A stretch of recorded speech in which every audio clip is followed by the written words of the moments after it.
দর্শক, প্রধান উপদেষ্টার সাথে বৈঠক শেষে এই মুহূর্তে সাংবাদিকদের ব্রিফ করছেন ধর্মীয় নেতারা। আমরা সরাসরি চলে যাচ্ছি সেখানে।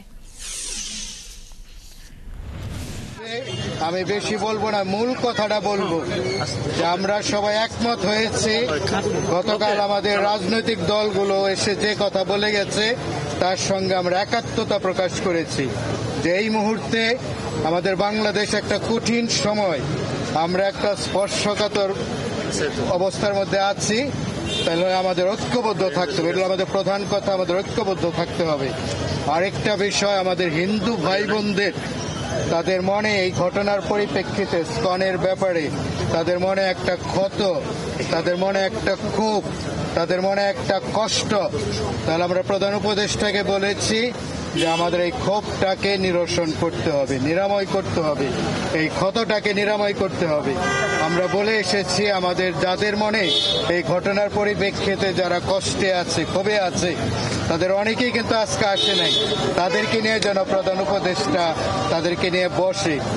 আরেকটা বিষয় আমাদের সিদ্ধান্ত হয়েছে, আমরা প্রধান উপদেষ্টাকে বলেছি যেন এই ধরনের একটা আন্তর্জাতিক এবং বাংলাদেশের জাতীয়, আমাদের বাংলাদেশে এই ধরনের একটা সংলাপের ব্যবস্থা করা হয়। সারা পৃথিবীর মিডিয়া যেন জানতে পারে যে বাংলাদেশের মানুষ তারা সম্প্রীতির মানুষ, তারা মিলেমিশে থাকে, তারা একসাথে পথ চলে। আরেকটা বিষয় বলা হয়েছে, আমাদের এই ঘটনার পরিপ্রেক্ষিতে আমাদের বাংলাদেশের প্রত্যেকটা মানুষ অনেক ধৈর্যের পরিচয় দিচ্ছে যে আমাদের একজন অ্যাডভোকেট মারা গেছে। তারপরে ভারতীয় মিডিয়াতে অনেক রকমের, যদিও মেইন স্ট্রিমের মিডিয়াতে না, কিন্তু ছোটখাটো মিডিয়াতে অনেক উস্কানিমূলক কথা বলা হচ্ছে। কিন্তু আমরা বাংলাদেশের মানুষ, আমরা যে আসলে সম্প্রীতির মানুষ, যে আমরা অনেক ধৈর্যের পরিচয় দিয়েছি। তাই আমি আপনারা মিডিয়ার ভাইয়েরা আছেন, আমাদের সেই সম্প্রীতি আমরা যেন বজায় রাখতে পারি। বারবার এই সম্প্রীতি, এই অগ্রযাত্রাটা বাধাগ্রস্ত হয়েছে, বর্তমানে যেমন হয়েছে।